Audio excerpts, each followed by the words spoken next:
Sana Entertainment. Hai Sobat Bisnis, kamu masih barengan sama Novita dan juga Kak Desta, juga sama Kak Puspa, merupakan mahasiswa seni tari pendidikan tari dari Universitas Lampung. Anyway Sobat Bisnis, mereka ini mau mempromosikan dan ingin memperkenalkan sebuah nyebutnya kalau Sakta Production ini, nyebutnya apa ya? Acara ya. Oke. Acara bertajukan tentang tari-tari gitu ya, seni tari dan lain sebagainya. Dan nanti kita bakal kulik lagi dan kita bakal ngobrol-ngobrol sebenarnya Sakta Production ini tuh apa sih dan mereka punya event apa sih ke depannya gitu ya. Penasaran kan? Kakak boleh kali ya kenalan dulu namanya siapa, terus mungkin dari kegiatannya dan asalnya dari mana gitu. Boleh. Dari kau dulu deh. Oh iya. Oke. Saya Desta Rizky Wanda, mahasiswa Prodi Pendidikan Tari angkatan 2020. Asal dari Kabupaten Tanggamus. Tanggamus. Iya, Tanggamus. Dipanggilnya siapa namanya? Desta. Oh, Kak Desta. Desta. Yang komika itu bukan? Bukan. Kalau ini beda. Beda server ya? Beda server. Oke, Kak Desta. Sebelahnya Kak siapa nih? Oke, kenalin nama aku Nilhadi Puspa, biasanya dipanggil Puspa. Sama dari mahasiswi Prodi Pendidikan Tari angkatan 2020 Unila. Oke, artinya Kak Desta dan Kak Puspa ini dari Sendra Tari ya? Atau? Seni tari. Seni tari Unila. Aduh, ya ampun. Aku baru ini loh. Maksudnya ngobrol langsung sama cowok yang hobi tari. Iya, memang agak limited ya Kak? Iya, agak limited. Karena di kampus aku juga cowok-cowoknya itu pada nggak menari. Iya kan? Iya, banyak gitu. Kalau misal di apa tadi dari mana? Pendidikan tari. Oh, Sakta Dari Sakta Production. Production. Sakta Production. Kalau di Sakta Production cowoknya banyak yang ikut tari. Sekitar 9-10 9 orang. 10 orang. 9-10 orang dari jumlahnya? Dari total mahasiswa 53. Betul. Oh, tetap aja cewek mendominasi Iya. ya, say. Tapi setidaknya ada 9 orang ini bisa lah diputar-putar suruh nari apa Iya, gitu ya. betul. Oke, menarik ya Sobat Bisnis. Aku mau kepo sedikit nih. Kalau dari Kak Desta kenapa mau ngambil tari, Kak? Yang pasti karena banyak kakak tingkat yang sebelumnya mengambil prodi pendidikan tari. Nah, terlepas dari itu, selain tari yang dipelajari, saya juga sempat mendapat ya seenggaknya kisi-kisi lah dari kakak-kakak tingkat ini. Bahkan tidak hanya satu, banyak lebih dari 2 yang sudah mengambil tari, dan mereka menyampaikan bahwa tidak hanya tari yang dipelajari, namun beberapa mata kuliah seperti manajemen yang berkaitan dengan mata kuliah manajemen pertunjukan bisa menciptakan suatu tim produksi, contoh Sakta Production. Nah, di situ bukan hanya tentang tari aja yang dipelajari. Oke, lanjut ya. Kalau misalnya berbicara tentang Sakta Production ini kan sebuah acara kan tadi katanya pasti punya target atau planning nanti ke depannya mau bikin acara apa. Yang terdekat Sakta Production mau bikin acara apa? Ya, jadi kalau yang terdekat kita akan mengadakan acara pertunjukan sendera tari nih Kak. Bertajuk The Final Stage of Sentarum. Itu merupakan salah satu pertunjukan karya yang menampilkan 2 buah karya tari, yaitu sendera tari dari Lampung dan juga dari Gorontalo. Oke, Gorontalo. Iya. Kalau misalnya Lampung mungkin tarinya yang paling hits itu tari apa? Sige. Penguntan. Gitu kan yang paling. Kalau Gorontalo ada tarian apa? Kalau dari Gorontalo, karena ini sifatnya tari kreasi, jadi beberapa karya yang sudah ada itu kebanyakan tari kreasi kan. Oh, tari kreasi gitu ya. Inovasi, lebih inovasi. Oh, oke. Itu kegiatannya dimulai dari tanggal? Kegiatannya dimulai dari sebenarnya tanggal 25 untuk pementasannya, tapi kami persiapan dari tanggal 24 untuk CR. Ya, 24 November. Oh, 24 November ini. Iya. Oh, oke. 24 Oke. November. Boleh nggak sih diceritain sedikit gimana sih nanti acaranya itu seperti apa dan mungkin yang terlibat siapa aja gitu-gitu. Oke, jadi sebenarnya sendera tari ini juga merupakan salah satu mata kuliah nih Kak, yang udah dipersiapkan dari sekitar 2 bulan yang lalu sampai pada akhirnya kita akan menampilkannya di tanggal 25 November nanti. Jadi untuk penampilannya akan ada 2 karya sendera tari. Nih kalau sendera tari kan durasinya tuh panjang tuh, bisa satu karya itu sampai setengah jam lebih. Jadi hanya ada pertunjukan 2 karya saja, yaitu dari Lampung dan dari Gorontalo. Nah, untuk dari Lampung sendiri akan menampilkan karya dengan judul Hajabaniting, dan untuk yang dari Gorontalo itu judulnya Polahi.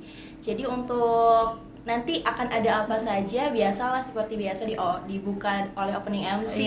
Setelah itu nanti ada penampilan dari Hajabaniting. Setelah itu nanti ada door prize-nya juga Kak. Jadi teman-teman mungkin harus nonton nih. Iya.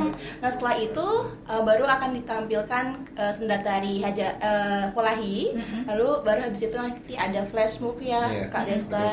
Setelah itu ada ya selebrasi dan langsung Seru ditutup. lah ya pokoknya Seru acaranya ya. banget pokoknya. Oke, tadi bahas tentang Hajabban Knitting. Iya. Itu apa sih Hajabban Knitting itu? Oke, Hajabban Knitting itu salah satu legenda yang berasal dari Provinsi Lampung, tepatnya dari Tanggamus. Jadi oh, tempat asal ya? Iya. tempat asalnya dia. Tapi, Oke. tapi penarinya saya gitu. Pengkaryanya juga. Pengkaryanya. Jadi kalau untuk dari Hajabban Knitting itu, jadi dulu ada raja bernama Hajabban Knitting yang berasal dari pesisir Tanggamus. Jadi beliau memperluas wilayah dari Skala Berak ke pesisir Tanggamus di Teluk Semaka, dan beliau bertemu dengan suku Tumi yang memang notabene itu sifatnya mengganggu. Nah, setelah itu karena ingin memperluas dan diganggu, ternyata ada salah satu keluarga raja yaitu ratunya yang terkena serangan dari Tumi, dan akhirnya dia terkena penyakit. Penyakitnya itu bukan penyakit yang sakit badan, tapi lebih ke sakit jiwa. Ilmu hitam. Iya, ilmu Oh my hitam God. kena. Jadi si ratunya ini agak gila gitu, Mbak. Benar. Setelah itu karena geram, akhirnya raja ini memerintahkan pasukannya yang bernama Hulu Balang untuk pergi untuk mencari si Tumi dan membunuhnya, dan akhirnya terbunuh juga nih si Tumi. Dan karena si Tumi terbunuh tapi ratunya belum sembuh, akhirnya dia memanggil tabib. Setelah itu si ratu disembuhkan, dan akibat dari itu karena ratunya sembuh, akhirnya raja memberikan janji akan melaksanakan kegiatan begawi atau acara perayaan yang dilaksanakan selama 7 hari dan 7 malam untuk merayakan kesembuhannya si ratu. Wah, ternyata bukan cuma nari aja, bukan cuma mentas, tapi belajar sejarah justru ya. Ada risetnya. Ada risetnya ya, gitu karena ya. kami juga memang sebelum mengangkat tarian ini kita berkonsultasi dengan narasumber, yaitu Datuk Nazori Nawawi yang berasal dari Tanggamus juga. Jadi beliau memang memberikan banyak sekali informasi tentang Hajabban Knitting seperti itu. Karena kalau misalnya kita mau ngangkat suatu budaya, sebuah sejarah gitu, kita emang harus dari sumbernya, karena kita takut ya nanti salah persepsi atau mungkin salah apa gitu ya, kita agak krusial juga ya. Artinya ini teman-teman juga belajar dari sejarah yang memang sudah ada, bahkan mengulik-ngulik sejarah juga ya untuk dipentaskan. Karena kan kalau kita mau belajar sejarah tuh bosen ya. Nah, diperkenalkan lewat tari. Oh iya, bikin seneng juga ya gitu ya. Oke, tadi ada Hajabban Knitting, satunya Polahi. Polahi itu apa? Nah, kalau Polahi kebetulan saya dan tim merupakan pengkaryanya. Jadi Polahi sendiri merupakan cerita rakyat dari Gorontalo dan berawal dari adanya desas-desus ancaman Belanda yang datang akan meminta masyarakat untuk membayar pajak. Oke. Nah, kemudian dilanjutkan dengan adanya masyarakat yang ketakutan dari desas-desus tersebut, akhirnya membuat keresahan, kemudian mereka memutuskan untuk melakukan pelarian ke arah hutan. Oke. Dari situ mereka bertemu dengan binatang dan berbagai ancaman yang ada di dalam hutan, sehinggalah mereka menjadi terisolir, dan kemungkinan untuk pakaian dan lain sebagainya itu juga menyesuaikan dengan kondisi yang ada di hutan. Jadi akan berupa mungkin kulit kayu dan lain sebagainya. Jadi dari situ mereka mulai hidup dan beradaptasi dengan lingkungan hidup yang baru. Karena di situ juga nanti ada beberapa pengembangan yang mana kalau suku Polahi ini merupakan suku asli Gorontalo yang memiliki tradisi unik dari adanya kehadiran suku Polahi ini, yaitu tradisi kawin sedarah. Kawin sedarah? Ya, perkawinan sedarah. Tradisi? Iya, itu menjadi tradisi di mereka. Sorry. Oke.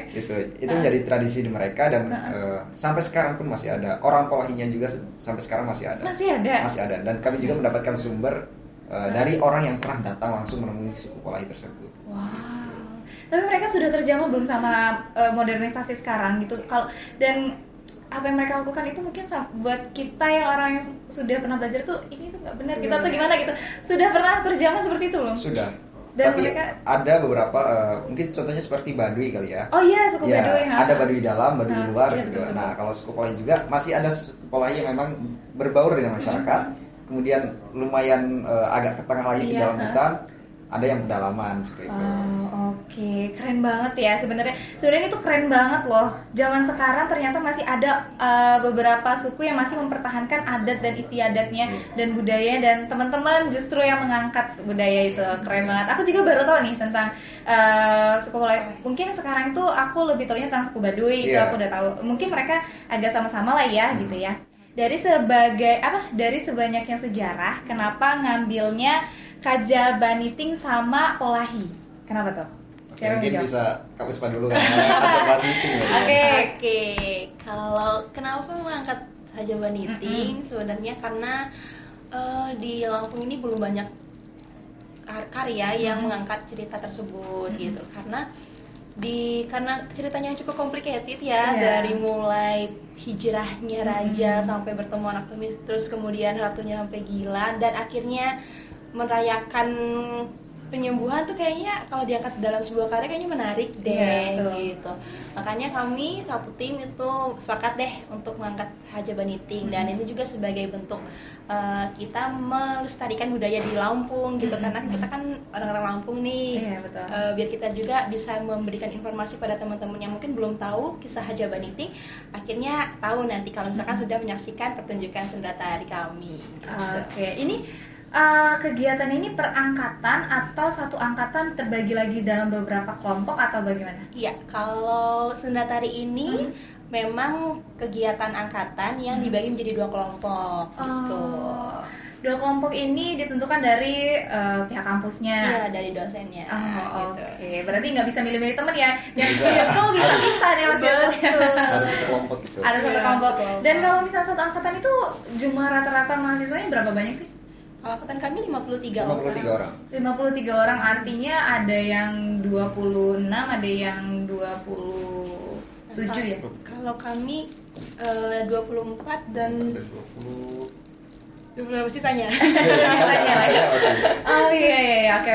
Biar dan itu dijadikan satu acara gitu ya. Betul. Satu acara berarti ada kolaborasinya antara kedua kelas ini ya gitu Iya, ya. betul. Oke, kalau dari Polahi kenapa ngambilnya Polahi gitu? Oke, mungkin sedikit berbeda dari teman-teman yang Ah. ngambil Haja Baniting, karena mereka garapan Lampung, kami mencoba untuk mengambil nuansa yang berbeda. Oke. Nah, berawal dari adanya beberapa teman-teman yang sempat ngasih masukan, mungkin ngambil ini, ngambil itu. Kita coba observasi gimana sebenarnya cerita-ceritanya. Kemudian kami pilih Gorontalo dengan nuansanya yang secara nggak langsung masih nyaris kelampungan, karena beberapa instrumen juga seperti gambus dan sebagainya juga masih agak mirip di bagian ini. Mirip-mirip ya? Iya, masih agak mirip. Cuman lebih berbeda di karakter geraknya aja, kalau untuk gerak. Nah, kemudian mengambil karya Polahi dengan adanya keunikan-keunikan yang ada pada suku Polahi tersebut. Contoh tadi yang tentang perkawinan sedara. Nah, kemudian ada lagi suku Polahi ini hanya bisa menghitung sampai 4. Jadi 1, 2, 3, 4, selebihnya mereka menyebut banyak. Maksudnya gimana tuh? Jadi kalau misalkan mereka disuruh ngitung, Ah. 1, 2, 3, 4, banyak. Ini punya. Suku Polahinya Iya. gitu. Oh, apa di sana ada TikTok nggak ya? Ada internet ya? Kira-kira Kalau untuk video interview ada yang di YouTube. Kita sudah membahas dan mengulik-ngulik terkait Sakta Production dan juga tentang seni tari yang ada pendidikan seni tari yang ada di Universitas Lampung. Dan menarik ya sahabat bisnis, mereka ini bukan hanya sekadar menari-nari saja, tapi justru mereka belajar tentang sejarah dan mereka lah yang akan mengangkat semua sejarah yang ada di Nusantara ini. Wah, keren banget ya. Oke, mungkin ini sudah di penghujung kita ya Kak. Terakhir sih aku pengen nanya langsung ke Kak Desta dan Kak Puspa, harapannya apa sih buat seni tari atau seni yang ada di Lampung saat ini? Harapannya kalau dari saya lebih semoga seni tari khususnya ataupun seni pertunjukan lebih berani untuk mencoba atau mengarah dan berkolaborasi dengan hal-hal yang baru. Ya. Jadi bisa beradaptasi dengan perkembangan-perkembangan yang ada dan tidak monoton. Mungkin boleh terpaku dengan beberapa tradisi yang memang itu paten, tapi jangan terlalu terpaku ke sana karena itu bisa menjadi acuan dan bisa dikembangkan. Oke, keren. Kalau dari Kak Puspanya gimana? Kalau aku tidak jauh berbeda dengan Desa, tentunya ingin biar seni tari dan seni pertunjukan itu semakin dikenal banyak orang. Ya, amin. Terus didukung oleh berbagai macam pihak sih. Oke. Ngomongin soal pihak nih ya. Ya. Kok kayaknya aku tertarik nih buat bahasnya. Ada nggak sih support dari pemerintahnya atau mungkin dari beberapa instansi-instansi yang mungkin mensupport setiap acara yang diadakan oleh Sakta Production atau mungkin dari seni tarinya gitu? Kalau untuk support mungkin bisa ke Kak Puspa. Oke. Kalau untuk support sih, kalau dari internal kami sendiri biasanya memang pimpinan dari pihak dekanat ataupun rektorat itu biasanya memang memberikan support berupa tempat gitu untuk kegiatan, perizinan gitu. Kalau misalkan untuk kolaborasi biasanya kami berkolaborasi dengan dinas pendidikan dan kebudayaan maupun dinas pariwisata seperti itu. Oke, artinya ini memang disupport banget ya untuk tentang kegiatan-kegiatan yang diadakan gitu ya. Iya. Atau mungkin ada yang mau dikeluh kesahkan gitu di sini atau semuanya aman lancar? Sejauh ini masih lancar, hanya saja mungkin perlu peningkatan Ya. lagi lah. Mungkin soal fasilitas atau apa itu pasti perlu. Ya oke lah ya. Oke sobat bisnis, rangkumannya lah ya, rangkumannya bahwa mereka ini adalah anak bangsa yang ingin mengangkat sebuah sejarah yang bisa dipertontonkan oleh halayak ramai, dan harapannya Indonesia ini budaya-budayanya yang mungkin sebelum-sebelumnya orang tidak tahu, sebelum-sebelumnya orang mungkin menganggap hanya ya udah sekedar budaya aja gitu, tapi tidak diperjualbelikan dengan luas gitu kan, dengan tidak disebarluaskan. Harapannya nanti setelah ini generasi-generasi teman-teman banyak yang ikut-ikutan untuk menyebarkan ini semua gitu ya. Oke, mungkin mau dipromosikan kegiatannya tanggal 25 ini nanti? Boleh. Oke, boleh. Oke, buat teman-teman semua, jangan lupa saksikan kegiatan atau pertunjukan dari Sakto Production, yaitu The Final Stage of Sentaru, yang akan mengangkat tema tari dari Sendra Tari Lampung dan juga Gorontalo, tanggal 25 November tahun 2023 pukul 19.00 waktu Indonesia Barat, hanya di Taman Budaya Provinsi Lampung. Oke, mungkin kalau misalnya sobat bisnis di rumah atau pendengar ini mau tahu tentang setiap kegiatannya ada di sosmednya, mungkin dipromosiin? Iya, bisa langsung aja follow atau kepo-kepoin akun Instagram @saktoproduction dan juga Seni Tari Unila 20. Oke deh, ada yang mau disampaikan lagi nggak nih terakhir? Mungkin untuk penonton nantinya siapin staminanya aja. Waduh. Karena kita akan jalan-jalan dari Lampung ke Gorontalo. Gorontalo.